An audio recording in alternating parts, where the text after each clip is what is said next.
नमस्कार, स्वागत है आप सभी का ज्ञान गंगा चैनल पर। फाल्गुन माह में शुक्ल पक्ष की एकादशी को आम्लकी एकादशी के नाम से जाना जाता है। आम्लकी एकादशी होली से पहले पड़ती है। आम्लकी एकादशी को रंग भरनी एकादशी के नाम से भी जाना जाता है।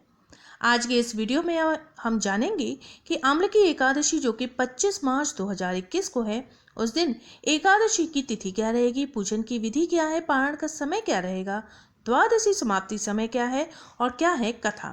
साथ ही अगर आप आम्लकी एकादशी के दिन व्रत नहीं रख सकते तो भगवान विष्णु की कृपा प्राप्त करने के लिए अवश्य करें एक काम। जानेंगे क्या है वो काम, तो चलिए शुरू कर लेते हैं वीडियो को। लेकिन वीडियो शुरू करने से पहले अगर आप मेरे चैनल पर नए हैं और अभी तक आपने इसे सब्सक्राइब नहीं किया है तो आगामी एकादशी तिथियों की जानकारी प्राप्त करने के लिए आज ही मेरे चैनल को सब्सक्राइब कर लीजिए। साथ में बेल आइकन को प्रेस कर दीजिए ताकि आपको मेरे वीडियोस की नोटिफिकेशन मिलती रहे। वीडियो अच्छा लगे तो उसे लाइक और शेयर करना बिल्कुल मत भूलिए। तो चलिए शुरू कर लेते हैं आज का वीडियो। एकादशी व्रत के लिए व्रती को दशमी तिथि से ही व्रत के नियमों का पालन करना चाहिए। एकादशी से एक दिन पहले भगवान विष्णु का ध्यान करते हुए सोना चाहिए। अगली सुबह सूर्योदय से पहले उठकर स्नान आदि से निवृत्त होकर स्वच्छ वस्त्र धारण करने चाहिए और भगवान विष्णु की पूजा की तैयारी करनी चाहिए।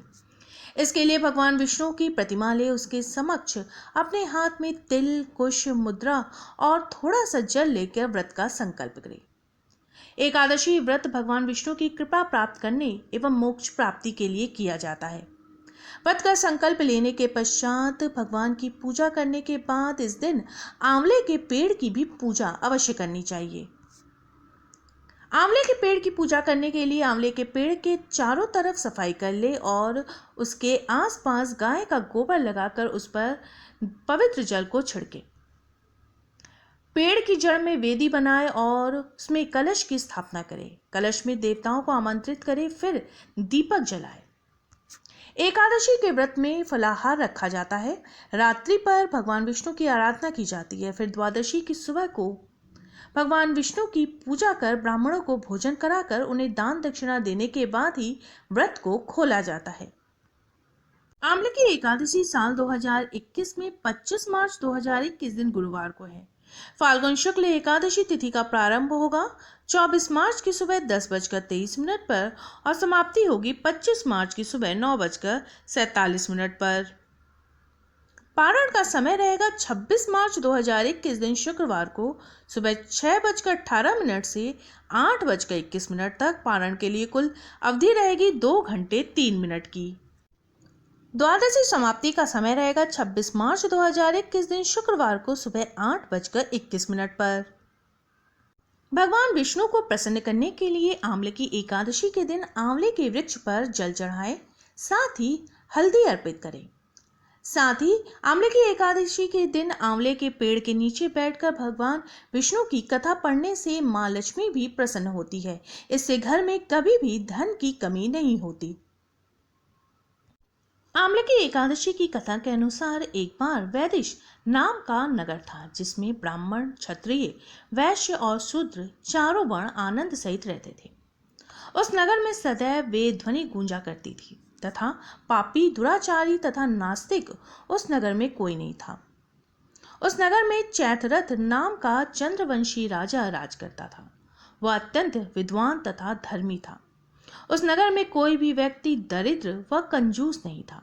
सभी नगरवासी विष्णु भक्त थे और आबाल वृद्ध, स्त्री, पुरुष एकादशी का व्रत किया करते थे। एक बार फाल्गुन माह के शुक्ल पक्ष की आम्लकी एकादशी आई। उस दिन राजा, प्रजा तथा बाल वृद्ध सबने हर्षपूर्वक व्रत किया। राजा अपनी प्रजा के साथ मंदिर में जाकर पूर्ण कुंभ स्थापित करके धूप, दीप, नैवेद्य, पंचरत्न आदि से आंवले का पूजन करने लगे। इस प्रकार स्तुति करने लगे। उसके बाद सबने उस मंदिर में रात्रि जागरण किया। रात के समय वहां एक बहेलिया आया जो अत्यंत पापी और दुराचारी था। वह अपने कुटुंब का पालन जीव हत्या करके किया करता था। भूख और प्यास से अत्यंत व्याकुल वह बहेलिया उस जागरण को देखने के लिए मंदिर के एक कोने में बैठ गया और विष्णु भगवान तथा एकादशी महत्व को कथा सुनने लगा। इस प्रकार अन्य मनुष्यों की भांति उसने भी सारी रात जाग कर बिता दी। प्रातःकाल होते ही सब लोग अपने घर चले गए तो बहेलिया भी अपने घर चला गया। घर जाकर उसने भोजन किया। कुछ समय बीतने के पश्चात उस बहेलिए की मृत्यु हो गई। एकादशी के व्रत तथा जागरण से उसने राजा चैतरथ के घर जन्म लिया और उसका नाम वासुरथ रखा गया। युवा होने पर वह चतुरांगनी सेना सहित अन्य धन्य धान्य से युक्त होकर 10,000 ग्रामों का पालन करने लगा। वह अत्यंत धार्मिक, सत्यवादी, कर्मवीर और विष्णु भक्त था। वह प्रजा का समान भाव से पालन करता था। दान देना उसका नित्य कर्तव्य था। एक दिन राजा शिकार खेलने के लिए गया। देवलोक से वो मार्ग भूल गया और दिशा ज्ञान न रहने के कारण उसी वन में एक वृक्ष के नीचे सो गया। थोड़ी देर के बाद वहां कुछ लोग आ गए और राजा को अकेला देखकर मारो मारो शब्द करते हुए राजा की ओर दौड़े। वो कहने लगे कि इसी दुष्ट राजा ने हमारे माता पिता, पुत्र, पौत्र आदि अनेक संबंधियों को मारा है तथा देश से निकाल दिया है, अतः इसको अवश्य मारना चाहिए।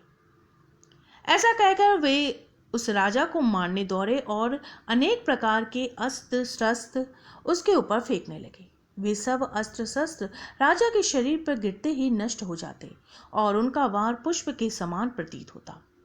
अब उन लोगों ने अस्त्र शस्त्र उल्टा उन्हीं पर प्रहार करने लगे, जिससे वे मूर्छित होकर गिरने लगे। उसी समय राजा के शरीर से एक दिव्य स्त्री उत्पन्न हुई। वो स्त्री अत्यंत सुंदर होते हुए भी उसकी भ्रुकुटी टेढ़ी थी। उसकी आंखों से लाल लाल अग्नि निकल रही थी, जिससे वो दूसरे काल के समान प्रतीत होती थी। वह स्त्री उन लोगों को मारने दौड़ी और थोड़ी ही देर में उसने सबको काल का ग्रास बना दिया। जब राजा सोकर उठा तो उसने उन लोगों को मरा हुआ देखकर कहा कि इन शत्रुओं को किसने मारा है? उस वन में मेरा कौन हितैषी रहता है? वह ऐसा विचार कर ही रहा था कि आकाशवाणी हुई, हे राजा, इस संसार में विष्णु भगवान के अतिरिक्त कौन तेरी सहायता कर सकता है? उस आकाशवाणी को सुनकर राजा अपने राज में आ गया और सुखपूर्वक राज करने लगा। मेरे वीडियो में अंत तक बने रहने के लिए आपका बहुत बहुत धन्यवाद। फिर मिलेंगे किसी नए वीडियो के साथ।